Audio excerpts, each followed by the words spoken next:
A boneca Elsa que se recusou a ir embora. Em 2013, na área de Houston, Texas, uma família recebeu um presente de Natal aparentemente comum. Uma boneca Elsa do filme Frozen da Disney. O que eles não sabiam era que este brinquedo inocente se tornaria o centro de uma série de eventos inexplicáveis que desafiariam a lógica e assustariam a família Madonia por anos. Inicialmente, a boneca funcionava como esperado. Ao pressionar um botão em seu colar, ela recitava frases do filme e cantava a icônica música Let It Go, em inglês. No entanto, 2 anos após sua chegada, a boneca começou a exibir um comportamento incomum. Emily Madonia, a mãe, relatou que em 2015 a boneca começou a alternar aleatoriamente entre inglês e espanhol, sem que houvesse qualquer configuração para essa mudança. Mais perturbador ainda, a boneca aparentemente ganhou vida própria, falando e cantando de forma espontânea, mesmo quando seu interruptor estava desligado. O mistério se aprofundou quando a família percebeu que as pilhas da boneca nunca haviam sido trocadas em mais de 6 anos. Como era possível que o brinquedo continuasse funcionando por tanto tempo sem uma nova fonte de energia? Assustados com o comportamento inexplicável da boneca, os Madonia decidiram se livrar dela em dezembro de 2019. Acreditavam que isso encerraria o capítulo estranho em suas vidas. No entanto, semanas após terem descartado a boneca, fizeram uma descoberta chocante. Elsa estava de volta, sentada em um banco na sala de estar da família. Emily Madonia afirmou ao KPRC2 Houston News: "As crianças insistiram que não a colocaram lá, e eu acreditei nelas porque elas não teriam vasculhado o lixo lá fora. Esta declaração levanta questões intrigantes. Como a boneca retornou? Se não foram as crianças, quem ou o que a trouxe de volta?" Este caso da boneca Elsa assombrada desafia explicações racionais e se junta a uma longa lista de relatos sobre objetos supostamente possuídos ou assombrados. Enquanto céticos podem argumentar que há explicações lógicas para esses eventos, como falhas eletrônicas ou memórias imprecisas, o mistério continua a fascinar e assustar aqueles que ouvem a história. O caso nos lembra que, às vezes, a realidade pode ser mais estranha que a ficção, e que mesmo os objetos mais inocentes podem se tornar fonte de mistério e medo. Quanto à família Madonia, resta a pergunta: será que eles finalmente conseguiram se livrar da persistente boneca Elsa? Ou ela ainda está por aí, esperando para cantar Let It Go mais uma vez? A tragédia de Kennedy If, quando crenças e desespero se chocam com a realidade. Em agosto de 2016, uma série de eventos perturbadores em uma residência no norte de Londres culminou na morte de Kennedy If, um jovem de 26 anos. Este caso chocante expôs o conflito entre crenças tradicionais, interpretações equivocadas de comportamentos possivelmente relacionados à saúde mental e a necessidade de intervenção médica adequada. Tudo começou quando Kennedy começou a exibir comportamentos estranhos e agressivos após queixar-se de dor de garganta. Seus atos incluíram morder o próprio pai, ameaçar automutilação e alegar que havia uma cobra dentro dele. Essas ações, que poderiam indicar uma crise de saúde mental ou uma condição médica séria, foram interpretadas pela família como possessão demoníaca. Em vez de buscar ajuda médica, a família If optou por uma abordagem baseada em suas crenças religiosas. Eles contiveram Kennedy em uma cama usando braçadeiras e força física, acreditando que poderiam curar o que percebiam como uma possessão demoníaca através de orações e contenção física. Colin Ife, irmão de Kennedy, explicou à polícia: "Está claro que aquela coisa estava nele, o que acreditávamos ser um demônio porque não era natural. Estava claramente tentando matá-lo. Tivemos que contê-lo por si mesmo." Por 3 dias, Kennedy permaneceu amarrado à cama sem receber atendimento médico. Quando finalmente chamaram os serviços de emergência, já era tarde demais. Kennedy foi declarado morto às 10h17, aparentemente devido à desidratação e problemas respiratórios. Um exame post-mortem revelou mais de 60 ferimentos no corpo de Kennedy, incluindo uma possível mordida. Todos os 7 membros da família foram acusados de homicídio culposo, cárcere privado e causar ou permitir a morte de um adulto vulnerável. Durante o julgamento, o pai de Kennedy, Kenneth Ife, admitiu ter ordenado aos filhos que usassem força esmagadora, mas negou qualquer envolvimento com cultos, ocultismo e sociedades secretas. Surpreendentemente, após 4 dias de deliberação, o júri inocentou todos os 7 membros da família em 14 de março de 2019. Este caso levanta questões cruciais sobre o choque entre crenças culturais e a necessidade de cuidados médicos modernos. Também destaca a importância da educação sobre saúde mental e a necessidade de maior conscientização sobre como reconhecer e responder a crises de saúde mental. A absolvição da família Ife gerou debates sobre responsabilidade legal em casos onde crenças religiosas ou culturais levam a ações que resultam em morte. Isso também levanta questões sobre como os sistemas legal e de saúde podem melhor abordar situações em que crenças profundamente arraigadas entram em conflito com práticas médicas padrão. Em última análise, a tragédia de Kennedy Ife serve como um lembrete sombrio das consequências potencialmente fatais quando o medo, a superstição e o desespero substituem o cuidado médico adequado em situações de crise. A Villisca Axe Murder House, quando o passado sangrento encontra o presente. No coração de Iowa, Estados Unidos, encontra-se um local que serve como um sombrio lembrete de um dos crimes mais brutais e misteriosos da história americana. A Villisca Axe Murder House. Esta residência, palco de um massacre horrível em 1912, transformou-se de cena de crime em uma controversa atração turística, atraindo aqueles fascinados pelo macabro e pelo paranormal. Em 1912, a pequena cidade de Villisca foi abalada por um crime chocante. 8 pessoas, 6 crianças e 2 adultos, foram brutalmente assassinadas em seus leitos. O assassino, armado com um machado, esmagou os crânios de suas vítimas, deixando para trás uma cena de horror indescritível. O caso nunca foi resolvido, alimentando décadas de especulação e medo. Em 1994, a casa foi comprada e meticulosamente restaurada para refletir sua condição em 1912. Os novos proprietários, reconhecendo o interesse público no caso, transformaram o local em uma atração turística. Por $420 por noite, os visitantes podem pernoitar na casa, esperando encontrar evidências do paranormal. Ao longo dos anos, inúmeros visitantes relataram experiências inexplicáveis na casa. Alguns afirmam ter visto a figura espectral de um homem com um machado vagando pelos corredores, enquanto outros dizem ter ouvido os gritos abafados de crianças ecoando pelas paredes. Esses relatos apenas aumentaram a reputação da casa como um dos locais mais assombrados da América. Em novembro de 2014, a história da Villisca Axe Murder House tomou um rumo ainda mais sombrio. Robert Stephen Lawson Jr., um visitante de 37 anos de Wisconsin, estava participando de uma investigação paranormal com amigos quando algo terrível aconteceu. O incidente chocou tanto os visitantes quanto os proprietários da casa. Martha Lynn, a proprietária, expressou sua preocupação. É publicidade, mas não é exatamente o tipo de publicidade que você deseja ter.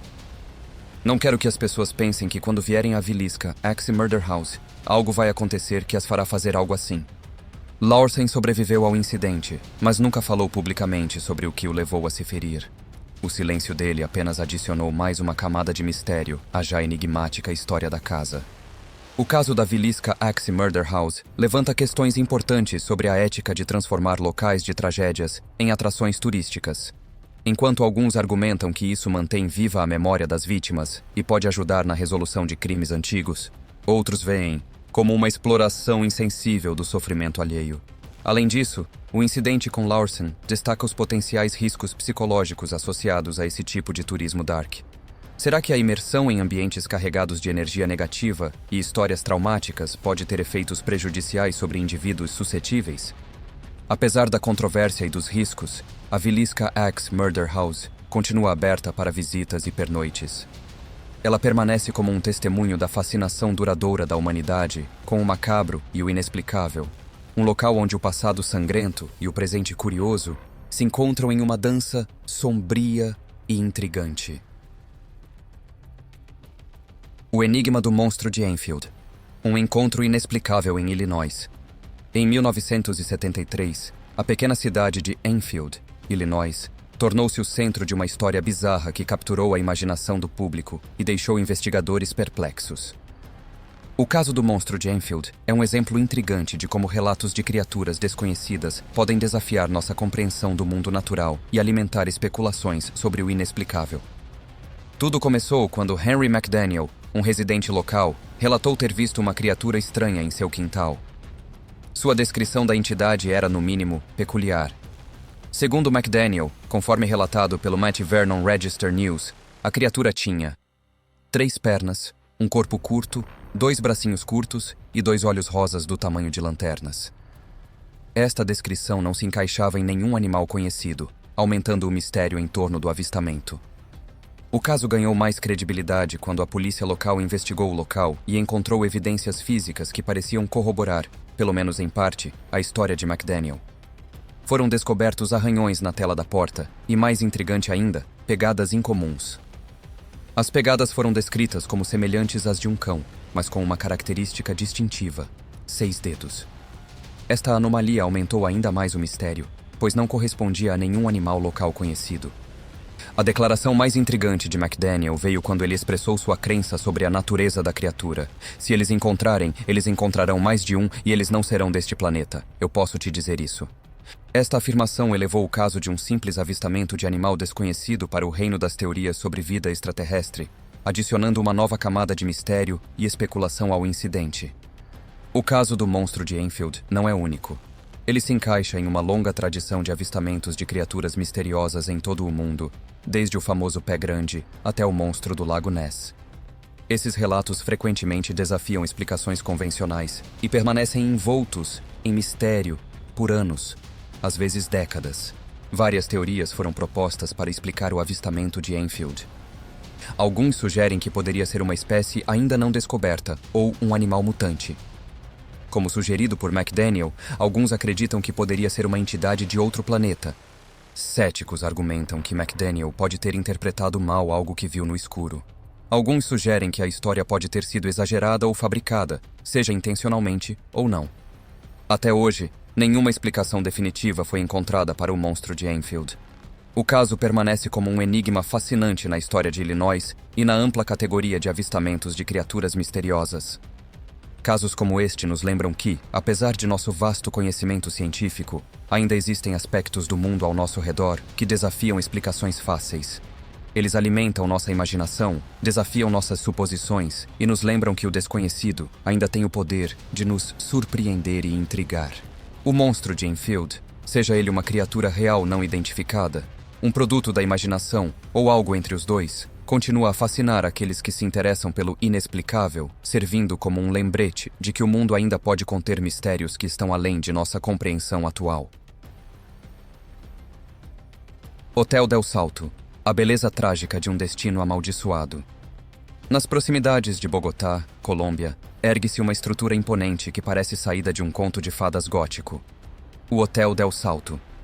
Com sua arquitetura elegante e localização espetacular, este edifício carrega uma história tão fascinante quanto trágica, misturando beleza natural, lendas indígenas e relatos de eventos paranormais.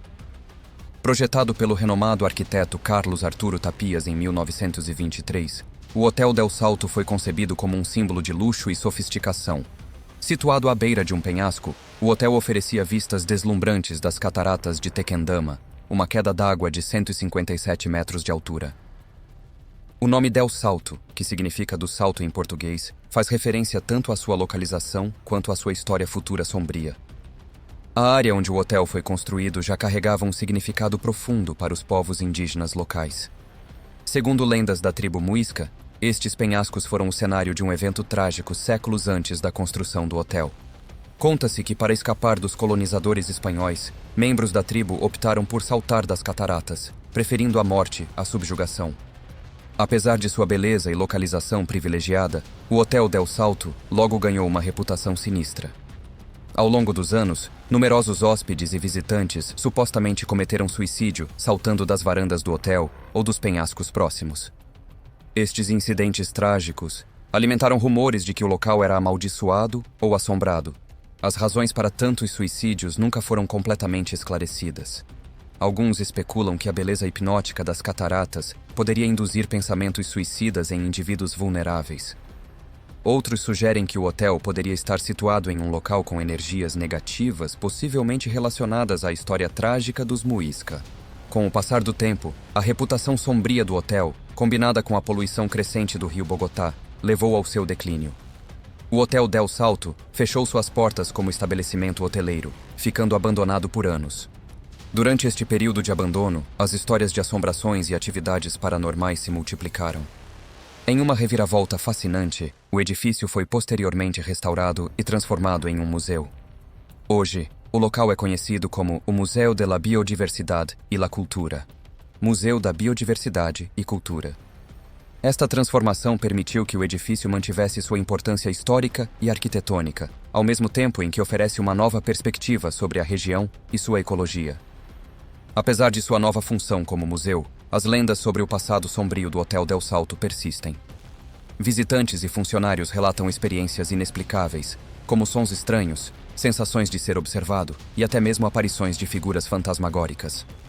Estes relatos continuam a alimentar o fascínio do público pelo local, atraindo tanto entusiastas do paranormal quanto turistas curiosos. A história do Hotel Del Salto é um lembrete poderoso de como os locais podem acumular camadas de significado e lenda ao longo do tempo. De um símbolo de luxo a um suposto portal para o além, e finalmente a um centro de educação e cultura, o edifício encapsula diversos aspectos da história e do folclore colombianos. O caso do Hotel Del Salto também levanta questões intrigantes sobre a interação entre história, crença e experiência humana. Como certos locais ganham reputações de serem assombrados ou amaldiçoados? Qual é o papel da sugestão e da expectativa na criação e perpetuação dessas lendas? Independentemente da veracidade das histórias paranormais, o Hotel Del Salto permanece como um testemunho fascinante da capacidade humana de tecer narrativas em torno de lugares extraordinários, transformando um simples edifício em um repositório de histórias, medos e maravilhas coletivas. Segredos sombrios nas paredes. A descoberta macabra da família Bretzuis. Em 2015, uma família em Auburn, Pensilvânia, embarcou no que parecia ser um projeto de renovação doméstica comum: isolar sua casa. No entanto, o que eles descobriram dentro das paredes transformou uma tarefa rotineira em um encontro chocante com práticas ocultas do passado. Ao abrir as paredes de sua casa, a família Bretzuis se deparou com uma cena digna de um filme de terror. Dezenas de carcaças de animais mortos, cuidadosamente embrulhadas em jornais datados das décadas de 1930 e 1940. Junto com os restos mortais, encontraram temperos e outros itens parcialmente usados. A magnitude da descoberta foi tal que a família enviou centenas de artefatos e carcaças para um especialista em Kutztown para análise. O especialista atribuiu esta descoberta macabra a uma prática conhecida como powwow, ou magia holandesa. Esta tradição tem suas raízes na cultura dos holandeses da Pensilvânia, um grupo de colonos de língua alemã que se estabeleceu na região nos séculos 17 e 18. O powwow é uma forma de magia folclórica que combina elementos de cristianismo, ocultismo e práticas nativas americanas. Seus praticantes acreditavam que esses rituais poderiam tratar doenças, oferecer proteção física e espiritual, resolver problemas cotidianos. Como relatado pelo Washington Post, muitos dos feitiços do powwow estavam relacionados a preocupações práticas dos primeiros colonos americanos, como cuidados com o gado, busca por água, tratamento de doenças menores. No entanto, a tradição também incluía aspectos mais sombrios, incluindo feitiços para conjurar demônios. Um exemplo notável é um ritual para criar lealdade em um cão, que envolvia alimentar o animal com o sangue do dono. A descoberta teve consequências sérias para a família Bretzuis.